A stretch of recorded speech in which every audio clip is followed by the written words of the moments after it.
Anthony Edwards is now in the player market in NBA Infinite, and his price has been increasing since he released. In this video, I'll break down how Anthony Edwards compares to the other 14 shooting guards in NBA Infinite. And based off your playstyle, you can see if he's worth investing inside the game. When you head over to the player market, we're going to try to pre-order him, but you can see that his price is skyrocketing. When he did come into the game, his price was around $200,000. It is creeping up. I was actually looking at pre-ordering him around $244,000. I waited a little bit, which was a mistake. So now his price is at around $280,000. Now, the big question is he worth it? And is he worth spending $17,920,000 to fully max out? I'll break that down in this video, and hopefully the information can help you make a good decision. So the first stat we're going to look at is strength. When compared to the other shooting guards, Anthony Edwards is actually the strongest shooting guard inside the game. You can see his stat is 691, and we're only looking at rank 1 since that is the easiest to obtain. I did include other epics in this list along with the other legendaries. So that's why I decided to use rank 1, since that will be your first initial investment, right?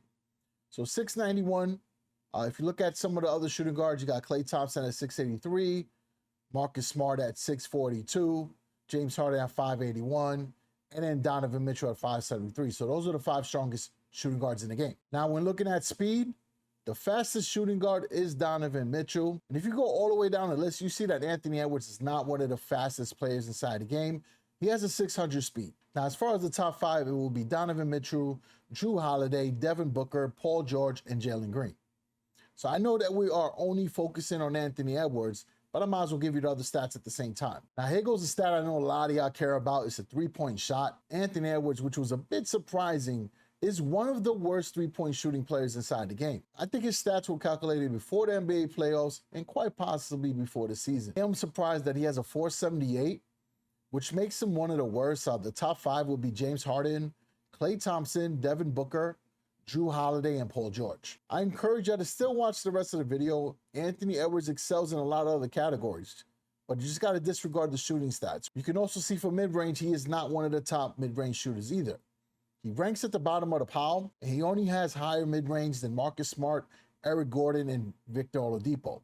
The top players for that stat will be Devin Booker, Jaylen Brown, James Harden, Tim Hardaway Jr., so that's a bit of a budget gem right there, and the new Evan Fournier, who also has the same stats as Anthony Simons. So those 2 players are some of the best shooters in the game. So if you look at 3-pointers, they also there as well with 621. Now for interior, Anthony Edwards ranks number 2 behind James Harden. So if you're going to be playing a lot in the inside, Ant-Man is definitely going to be one of the best players you see for that. And once I break down the rest of the stats, you will definitely understand. Now, for the rest of the players, it's going to be Jaylen Brown, Tim Hardaway Jr., and Paul George. As far as the post players, he's ranks number 7, which is not that bad. The best player in the post is Klay Thompson. You got Marcus Smart, Paul George, James Harden, Devin Booker, and then Jrue Holiday. Now, some might say this is not really an important stat for the shooting guard, but if you do like to shoot the fadeaway on the post, this is a pretty good stat to consider, especially if you're using a stronger shooting guard who can easily post up the smaller player. Now for dunks, Anthony Edwards actually ranks number 3. The only 2 players that are better than him is Donovan Mitchell and Jaylen Brown. As far as the rest of the top 5, you got Jalen Green and Devin Booker, which is surprisingly higher than Paul George. For layups, Ant-Man is number 1. The second player will be James Harden, then Devin Booker, Victor Oladipo, and Jalen Green. So if you like to slash and your play style is very similar to rookie LeBron's or even prime LeBron's, man will be your person for the shooting guard position. You can see he's very good on the inside. You can see he's pretty decent with the inside, and with his abilities, his exclusive skills, and his core moves, he can get even better. Anthony Edwards ranks 11th in dribbling. Now, I was surprised by that as well. He's not one of the best dribblers inside this game. He does have an exclusive dribble move, so that kind of compensates a little bit. He's not one of the top players for the stat. The top 5 will be Devin Booker, James Harden, Donovan Mitchell, Jalen Green, and Evan Fournier and Anthony Simons. But passing, Anthony Edwards also ranks 11th. So again, one of the worst passers according to the stats in the game. The top 5 will be James Harden, Marcus Smart, Jalen Green, Devin Booker, and Donovan Mitchell. So you can see Jalen Green is a budget gem as well. Now, this is one of the stats that Anthony Edwards shines in. He ranks in the top 5 for steals, which makes him pretty good defensively in that sense. The top 5 for that will be Jrue Holiday, by a landslide, right? Then you got Paul George, Marcus Smart, and Victor Oladipo, who is another budget gem as well. And Anthony Edwards comes in at 447, so it's a lot lower than the top 4, but it still makes him better than the other shooting guards in the game. So for blocks, Anthony Edwards is also in the top 5. Number 1 will be Jrue Holiday, Evan Fournier, Anthony Simons, Marcus Smart, and then Anthony Edwards. So it's pretty close. There's not a big disparity between number 1 and Anthony Edwards' spot. So that does make him one of the best blocking shooting guards in the game. So you can already tell he's an elite slasher, and defensively, I think he's pretty good as well. Now, what's confusing to me is that he has one of the best steal stats, one of the best block stats, but his defensive stat puts him in the top 10. So I'm not sure how that works. I mean, I guess there's other variables that play a part. He's ranked number 10. The top 5 are going to be Jrue Holiday, Klay Thompson, Paul George, Marcus Smart, and Jaylen Brown. Now, if you are a shooting guard that likes to chase rebounds, especially when you got a center that is out in the wing, then this is a stat you want to consider for sure.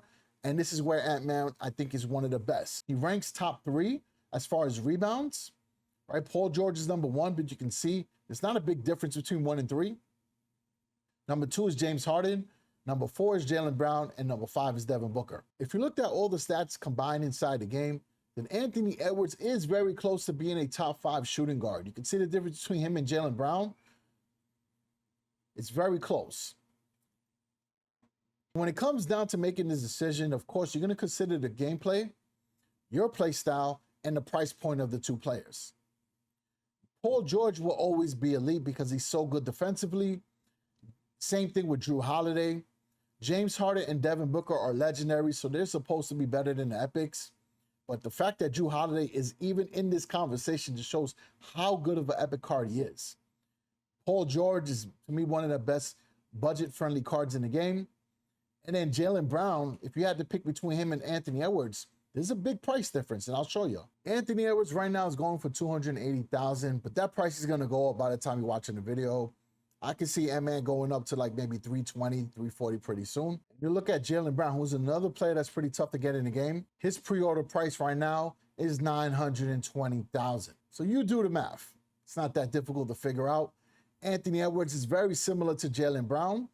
So if you had to go with an option right now to invest in, Ant-Man is your man because he's going to cost you a whole lot less than Jaylen Brown. But the true question is, do you invest in Anthony Edwards or do you invest in Paul George, who only is costing $230,000 right now, which is less than Anthony Edwards, right? You got to factor in that FOMO price.